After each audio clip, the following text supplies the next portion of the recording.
ಎರಡನೇ ವಾರಕ್ಕೆ ಕಾಲಿಟ್ಟ ಮಧ್ಯಪ್ರಾಚ್ಯ ಯುದ್ಧ ಸಂಘರ್ಷ. ಸತತವಾಗಿ 6 ತಿಂಗಳುಗಳ ಕಾಲ ಏಕಾಂಗಿಯಾಗಿ ಯುದ್ಧ ಮಾಡುವಂತಹ ಶಕ್ತಿ ಇರಾನಿಗಿದೆ ಎಂದು ಇರಾನ್ ಹೇಳಿಕೊಳ್ಳುತ್ತಿದೆ. ಟೆಹರಾನ್ ಧ್ವಂಸ ಮಾಡುತ್ತೇವೆ, ಇರಾನ್ನ ಸಂಪೂರ್ಣ ಶಕ್ತಿಯನ್ನು ಕುಂದಿಸುತ್ತೇವೆ, ಇಸ್ರೇಲ್ ಅಮೆರಿಕ ಹೇಳಿಕೆಗಳನ್ನು ನೀಡುತ್ತಾ ಇದೆ. ದಾಳಿ ಪ್ರತಿದಾಳಿಗಳು ತಾರಕಕ್ಕೇರಿದೆ. ಹರ್ಮೋಜ್ನಲ್ಲಿ ತೈಲ ಸಾಗಿಸುವಂತಹ ಹಡಗುಗಳನ್ನು ಸಂಪೂರ್ಣವಾಗಿ ಇರಾನ್ ಹಿಡಿತದಲ್ಲಿಟ್ಟಿದೆ. ಇದರಿಂದ ಜಾಗತಿಕವಾಗಿ ತೈಲ ಸಂಕಷ್ಟ ಸಹಜ.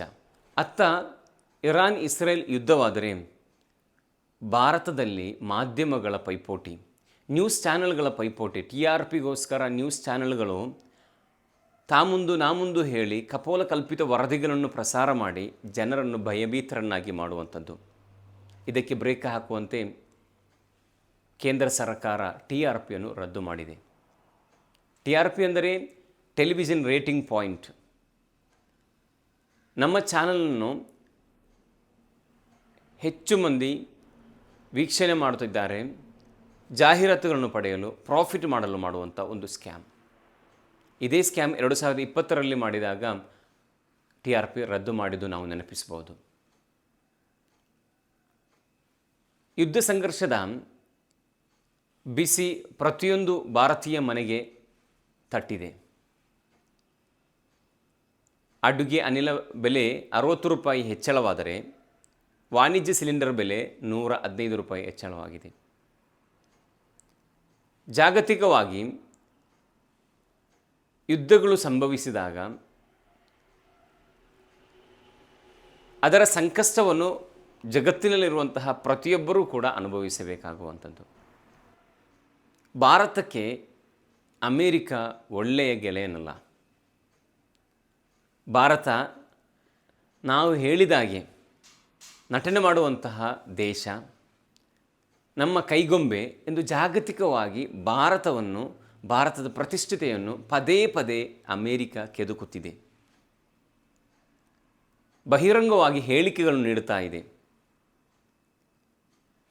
ರಷ್ಯಾದಿಂದ ತೈಲವನ್ನು ಖರೀದಿ ಮಾಡಲು ಅಮೇರಿಕ ಭಾರತಕ್ಕೆ ಅನುಮತಿ ನೀಡಿದೆ ಎಂದು ಹೇಳುವ ಮೂಲಕ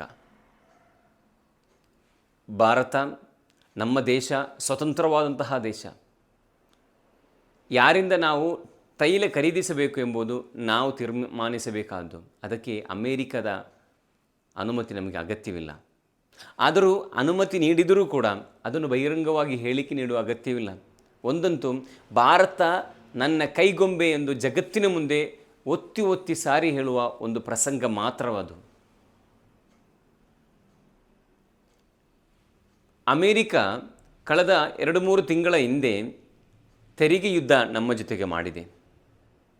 ಯಾವಾಗ ಅಮೇರಿಕ ಹೇಳಿದಾಗೆ ಅದರ ತಾಳಕ್ಕೆ ತಕ್ಕ ನಾವು ಕುಣಿಯದಿದ್ದರೆ ನಮ್ಮನ್ನು ಬಡಿಯಲು ಕೂಡ ಅಮೇರಿಕಕ್ಕೆ ಗೊತ್ತಿದೆ.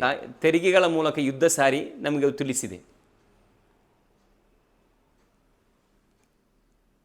ಈ ಸಂದರ್ಭದಲ್ಲಿ ನಾವು ನೆನಪಿಸಬೇಕಾದ್ದು 1979 ಮತ್ತು 89ರ ಆ ಮಧ್ಯೆ ನಡೆದಂತಹ ಅಫ್ಘಾನ್ ಮತ್ತು ರಷ್ಯಾ ಸೋವಿಯತ್ ಯುದ್ಧ.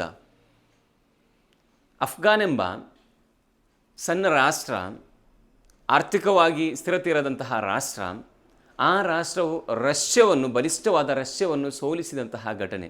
ಅದಕ್ಕೆ ಪ್ರಮುಖ ಕಾರಣ ಅಮೇರಿಕ. ಇಸ್ರೇಲನ್ನು ಮುಂದೆ ಇಟ್ಟು ಫೆಲೆಸ್ತೀನ್ ಜೊತೆಗೆ, ಅದೇ ರೀತಿ ಇರಾನ್ ಜೊತೆಗೆ ಯುದ್ಧ ಮಾಡುವಂಥ ಅಮೇರಿಕ. ಜಾಗತಿಕವಾಗಿ ಅಮೇರಿಕಕ್ಕೆ ಸಮಸ್ಯೆ ಬರುವಾಗ, ಅಮೇರಿಕದ ಬಲಿಷ್ಠತೆಗೆ ಸಮಸ್ಯೆ ಬರುವಾಗ ಅಮೇರಿಕ ಮಾಡುವಂತಹ ಒಂದು ನಾಟಕವಾಗಿದೆ ಈ ಯುದ್ಧಗಳು. ಈಗ ಅಮೇರಿಕದಲ್ಲಿ ಮಾತ್ರವಲ್ಲ, ಜಾಗತಿಕವಾಗಿ ಬಹಳ ಚರ್ಚಿಸಲ್ಪಡುವಂತಹ ನಾಯಕರುಗಳ ಅನೇಬರವನ್ನು ಚರ್ಚಿಸಲ್ಪಡುವಂತಹ ಎಪ್ಸ್ಟೈನ್ ಫೈಲ್ಸ್ ಹಗರಣ, ಅದನ್ನು ಕೊನೆಗೊಳಿಸಲು ಅಮೇರಿಕ ಮಾಡುವಂತಹ, ಟ್ರಂಪ್ ಮಾಡುವಂಥ ನಾಟಕ ಕೂಡ ಚರ್ಚೆಗೆ ಬರ್ತಾ ಇದೆ. ಪಾಕಿಸ್ತಾನ, ನಮ್ಮ ಸೈದ್ಧಾಂತಿಕ ಶತ್ರುವಾದಂತಹ ಪಾಕಿಸ್ತಾನ ಜೊತೆಗೆ ಒಳ್ಳೆಯ ಗೆಳೆತನಿರುವಂತಹ ಗೆಳೆಯ ಅಮೇರಿಕ. ಒಂದು ವೇಳೆ ಪಾಕಿಸ್ತಾನವನ್ನು ಬಿಟ್ಟು ನಮ್ಮ ಮೇಲೆ ಯುದ್ಧಕ್ಕೂ ಬರಬಹುದು ಈ ಅಮೇರಿಕ. ಆದ್ದರಿಂದ ಅಮೇರಿಕವನ್ನು ನಾವು ಒಂದು ಕಣ್ಣಿಟ್ಟು ನೋಡಬೇಕಾದ ಅಗತ್ಯವೇ. ಆದರೆ ಇರಾನ್ ಮತ್ತು ಭಾರತದ ಸಂಬಂಧವನ್ನು ಸ್ವತಂತ್ರ ಪೂರ್ವ, ಸ್ವತಂತ್ರ ನಂತರ ಹಲವಾರು ವರ್ಷಗಳ ಗಾಢವಾದ ಸಂಬಂಧ ಇರಾನ್ ಮತ್ತು ಭಾರತಕ್ಕಿತ್ತು. ಅದು ನಾನು ಹೇಳಬೇಕಾದ ಅಗತ್ಯವಿಲ್ಲ. ಜಸ್ಟ್ ಗೂಗಲಲ್ಲಿ ಸರ್ಚ್ ಮಾಡಿ, ಚಾಟ್ ಜಿ ಪಿ ಟಿಯಲ್ಲಿ ಕೇಳಿದರೆ, ಜಮೀನಿಯಲ್ಲಿ ಕೇಳಿದರೆ ಕಂಪ್ಲೀಟ್ ಡೀಟೇಲ್ಸ್ ವಿತ್ ಸ್ಟ್ಯಾಟಿಕ್ಸ್ ಕೂಡ ಅಲ್ಲಿ ತಿಳಿಸುತ್ತದೆ. ಭಾರತದ ಕೃಷಿ ಉತ್ಪನ್ನಗಳನ್ನು ಇರಾನಿಗೆ ರಫ್ತು ಮಾಡಿ ಅಲ್ಲಿಯ ತೈಲ ಉತ್ಪನ್ನಗಳನ್ನು ಆಮದು ಮಾಡುವಂತಹ ಒಂದು ಗಾಢವಾದ ಸಂಬಂಧ. ಅದು ಕೂಡ ಗಮನಿಸಬೇಕಾದ್ದು, ತೈಲವನ್ನು ಪರ್ಚೇಸ್ ಮಾಡುವಾಗ, ಖರೀದಿ ಮಾಡುವಾಗ ಡಾಲರಲ್ಲಿ ಪರ್ಚೇಸ್ ಮಾಡಬೇಕು. ಇರಾನ್ ನಮಗೆ ನಮ್ಮ ಇಂಡಿಯನ್ ರೂಪೀಸಲ್ಲಿ ಕೊಡ್ತಾ ಇತ್ತು. ಇಷ್ಟೆಲ್ಲ ಗಾಢವಾದ ಸಂಬಂಧ ಇದ್ದರೂ ಕೂಡ ಅಮೇರಿಕಕ್ಕೋಸ್ಕರ ಮಾತ್ರ ಭಾರತ ಅತ್ತ ಸಾಗಿದೆ. 1971ರಲ್ಲಿ ಪಾಕಿಸ್ತಾನ ಮತ್ತು ಭಾರತ ಯುದ್ಧ ನಡೆದಿದೆ. ಆಗ ಪ್ರಧಾನಿಯಾಗಿದ್ದು ಶ್ರೀಮತಿ ಇಂದಿರಾ ಗಾಂಧೀಜಿಯವರು. ಆ ಯುದ್ಧ ನಡೆಯುವಂತಹ ಸಂದರ್ಭದಲ್ಲಿ ಅಮೇರಿಕ ಯುದ್ಧ ನಿಲ್ಲಿಸಬೇಕು ಎಂಬ ಆದೇಶ ನೀಡಿದಾಗ ಅದಕ್ಕೆ 3 ಕಾಸಿನ ಬೆಲೆ ಕೊಡದೆ ಯುದ್ಧವನ್ನು ಮಾಡಿ ಪಾಕಿಸ್ತಾನವನ್ನು 2 ತುಂಡಾಗಿ ಮಾಡಿ, ಬಾಂಗ್ಲಾದೇಶ ಪಾಕಿಸ್ತಾನ 2 ತುಂಡಾಗಿ ಮಾಡಿ ಜಯಗಳಿಸಿದೆ ನಮ್ಮ ದೇಶ ಭಾರತ. ಆದ್ದರಿಂದ ನಮ್ಮಲ್ಲಿ ಸಾಧ್ಯವಾದಷ್ಟು ಸಂಪನ್ಮೂಲಗಳಿದೆ. ನಮ್ಮ ದೇಶ ಸ್ವಂತ ಕಾಲ ಮೇಲೆ ನಿಲ್ಲುವಂತಹ, ಸ್ವಂತ ತೀರ್ಮಾನವನ್ನು ಕೈಗೊಳ್ಳುವಂತಹ ಬಲಿಷ್ಠವಾದ ದೇಶವಾಗಬೇಕು. ಅದಕ್ಕೆ ನಾವೆಲ್ಲರೂ ಪ್ರಯತ್ನಿಸೋಣ.